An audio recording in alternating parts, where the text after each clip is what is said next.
What is going on, guys? Welcome back to another video. Today we are checking out Inside Rio Tinto's most advanced mine.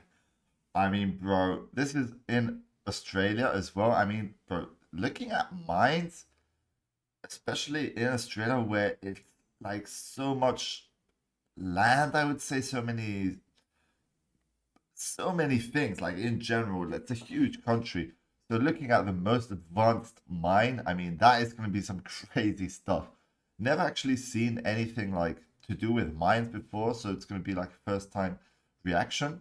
So yeah, guys, let's get right onto it. Let's see what we got. Don't forget, like the video, subscribe to the channel, and yeah, let's get the video going.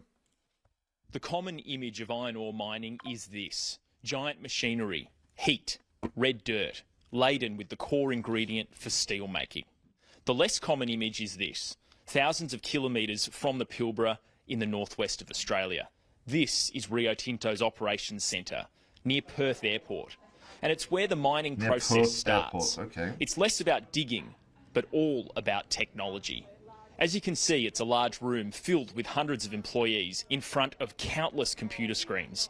They are hardly the image of a typical mine worker, but from here, these Rio Tinto workers remotely control most of its trains, trucks, drills and other large-scale mining machinery. Okay, the facility is led by really General Manager actually. Jenna Rennick. At any point in time here in the control room, we'll have about 200 people operating equipment. People come from a diverse range of backgrounds. We certainly have lots of people who've worked on site and in the mining industry, but we also have lots of other skill sets: paramedics, pilots, nurses, teachers. We train our people here. Throughout this operations centre, there's a constant hubbub of employees making radio calls to people on the mine sites. Jenna says some operators field up to 6,000 calls per day. Yeah, so what's happening here is on one of our mine sites, the team are operating a fleet of autonomous haul trucks, so the trucks have no drivers in them, and they're also operating our processing plant equipment for one of our sites. The giant-sized trains and trucks are tracked with hundreds of sensors, cameras and GPS positioning. But from here, in the control room, it's hard to get a sense of the scale. For that, you need to get up in the air, travel the thousands of kilometres and visit an actual site. We've just arrived at the $3.1 billion Gudai-Darri mine, Rio's newest and most technologically advanced mine. Gudai-Darri began production last year and reached its capacity of 43 million tonnes in less than 12 months. Rio Tinto plans to invest a further $130 million, expanding the mine's output to 50 million tonnes. If you look at the strike length of this deposit, it's around 40 kilometres, 9 separate deposits. This is the first deposit, and we're overlooking a section of that. Brother. It's called the Kara deposit.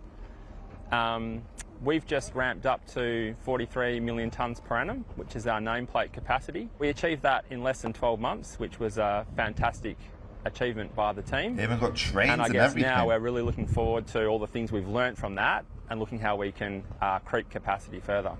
Gudai-Darri uses autonomous trucks, drills, water carts and trains. There's also remote control robots like the Bunker Pro, which inspects conveyor belts for bearing failures and damage. Ore is removed from the main pit by the driverless trucks and taken to the rock crusher before moving on conveyor belts to be stockpiled. The driverless trucks are relentless, only stopping to be refueled or serviced. About 1 kilometre away from the main pit, the ore has been crushed and screened by giant double-decker sieves, which reduce its size from large rocks to small pieces. It's then cleaned by the dust. The machinery, I mean, that is some big stuff, like technology-wise as well. It must be pretty insane, bro. Collector, a giant machine which offers great views of the mine. Wow. I'm on top of the dry screening facility at the Gudai-Darri mine, where basically all of the dust from the iron ore is extracted. It's then separated into 2 separate conveyor belts and goes out to the stockpile yard over there before loading onto the train on my right. Matt Holtz manages Rio Tinto's 17 mines in the Pilbara.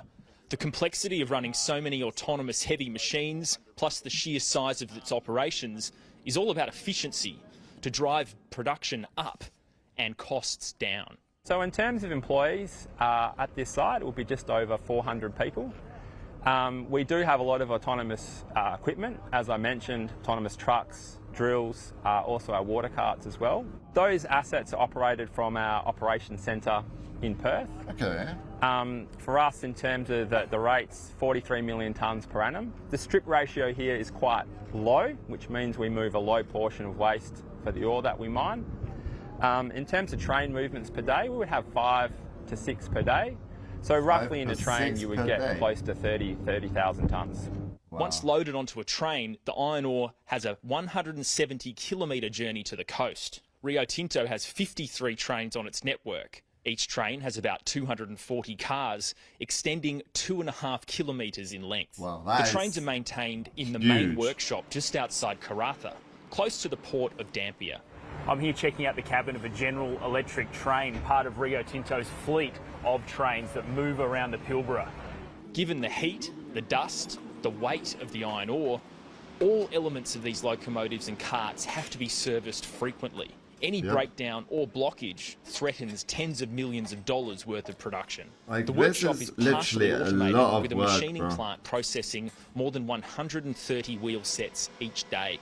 So a round trip in our business is about 1,000 kilometres, somewhere between 500 and 1,000 kilometres, and those trains are on the move all the time. It takes a little bit less than 40 hours to do that loop, so you can imagine there's 53 trains out there, all doing that each and every day.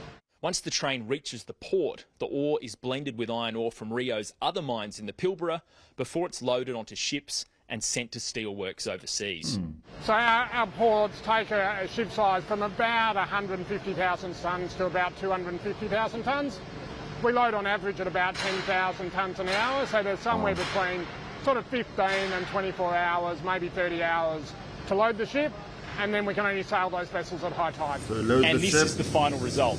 One of more than 2,000 shipments of iron ore that Rio Tinto send each year from its ports up here in northern Western Australia. And if the automated system works, then the royalties, the taxes and the revenue just keeps rolling in. Your life is going... Wow. Actually, that was a really, really interesting video. Actually quite shocking. This is from Sky News in Australia. So, yeah, let me know, guys, your thoughts on this in the comments below. And yeah, if you've got any video suggestions, do let me know on our Discord community. Thank you all for tuning by, watching till the end, of course. Don't forget, like the video, subscribe to the channel, and we'll be seeing you on the next one. Thanks for watching, and peace out, guys.